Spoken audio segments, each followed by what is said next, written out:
My next guest, however, has done very different things. He's been bitten by a reef shark. He's been chased by a jaguar in the Amazon jungle, I would imagine. Or maybe the Amazon bar up in West Hollywood. Who knows? He's been threatened by 140-degree heat in the desert of the Kalahari, and all this for his hit Discovery Channel series, Survivorman. Take a look at this. There we go. My scorpion kebab. I can hear them sizzling.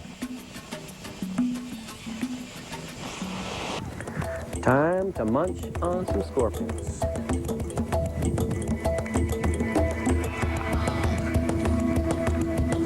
A little gritty. You have to kind of do this quick and not think about it.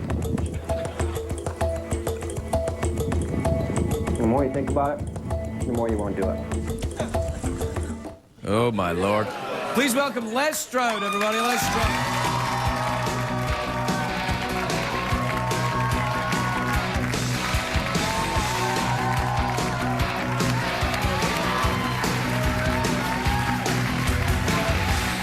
Welcome, Les.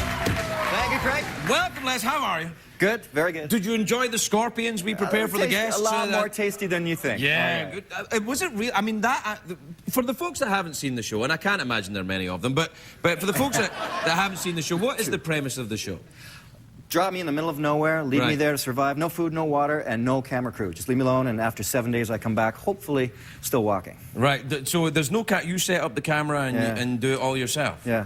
Yeah, that's the key. You know, I think right from the beginning I always said if it's going to be as close to survival as possible, then we know I'm coming back out in a week, right? But if I'm alone, it makes it a lot more realistic, so no camera crew. So I've got to set up all the cameras, you know, go up there and put it on a cliff, go over there, put it on a tree, you know, walk through, catch the scorpion, come back, check the tape. I got to do all that myself. It sounds like a busy job. Well, I saw the one in the Kalahari. That actually looked awful, the Kalahari one. That was like was that very, very dangerous? Because I thought at one point he's going to have to stop this. He's going to have to call for help or something. Yeah, almost did actually in the Kalahari. Really? Yeah.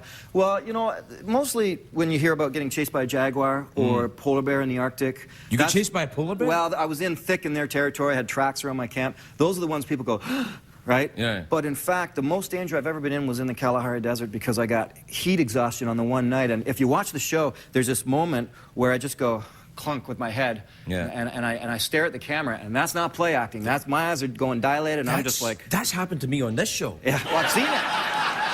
More than once. 3 times this show alone. Yeah. During the monologue, mostly. No, that's the audience. Damn me, everybody.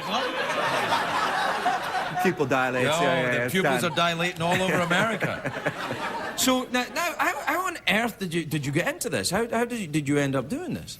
I was passionate about survival, and I used to teach survival as an instructor, but I was also a rock and roller and a musician and worked with much music on rock videos, so I had this film background. And at one point I just put the two together and made the call. I said, listen, here's my idea. Send me out in the middle of nowhere. I'm a filmmaker, but I'm a survival dude, and I'll just put this all together and I'll come back and you'll have this realistic look at survival. Did they ever, because I love the Discovery Channel because they do the Shark Week over there. Did they ever let you do the Shark Week? Well, I hosted it this year. You did not? Yeah.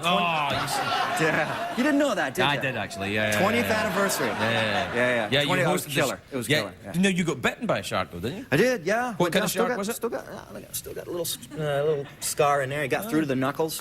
I went down, I was with about 20 reef sharks and... The white-tip reef shark? Yes. That's not a bad shark though, really. Well, yeah, but 20 of them, 9 feet long, each one of them. Pussycats. Yeah. Well, I give them a little knock. I've seen the white-tip reef shark. You know, I've been diving with them. You know, you leave them alone, they're all right. What were you doing? Feeding them by hand. Yeah, you don't feed them by hand.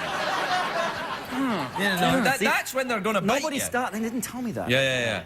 What did you do when it bit you? How did you react? Well, it's weird. You know what it's like? It's the same feeling like I don't know, maybe a dog, like a German Shepherd, just crunching on you. You know, it's not going to take your hand, but man, you can really feel it. So I had this chainmail glove on, and I just kind of, and I finally pulled away, and then just gave him a punch like that, and this took off. So you punched the shark?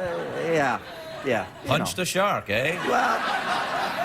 I was defenseless 9-foot reef shark, minding his own business, and you go ahead and punch him. What did the shark do? He cried a little. He whimpered, sulked. I was trying to up my man points on that show. You know? No.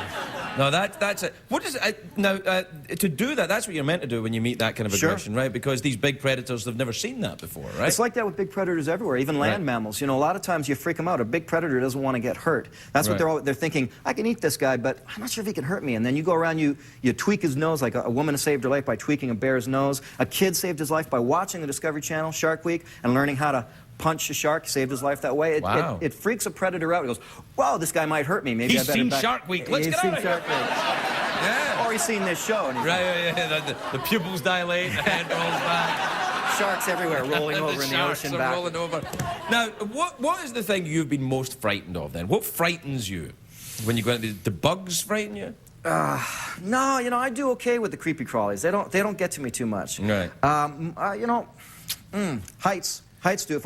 And in the wilderness, if I have to travel and it involves going around cliffs and edges and things like that, not so good. Not so good with the height thing. Really, that's weird because you get complete control over that. You know. I know. But still, it's one of those things. Whereas jaguar, you know, animals are unpredictable, but once you're used to them and you deal with them and you respect them and give them their space, you can kind of sense where things. Even sharks, like a tiger shark down below, we were swimming with one, and he's just sort of cruising around the bottom floor, and we're diving down, we're touching the tail, and it was just an amazing experience. But if he was going to go on the freak out, you'd see it. You'd see his body just go. And as soon as his body does that, it's like, okay, everybody out of the water. The tiger shark has just gone, you know, he's going on the attack, and you can sense that. But the key is being able to recognize in a shark. Because I might just think he's laughing. He's not laughing. Listen, Les, I think you do a remarkable show. It's fascinating to watch. More power to you. Les Stroud, everybody. We're right back to Finger 11.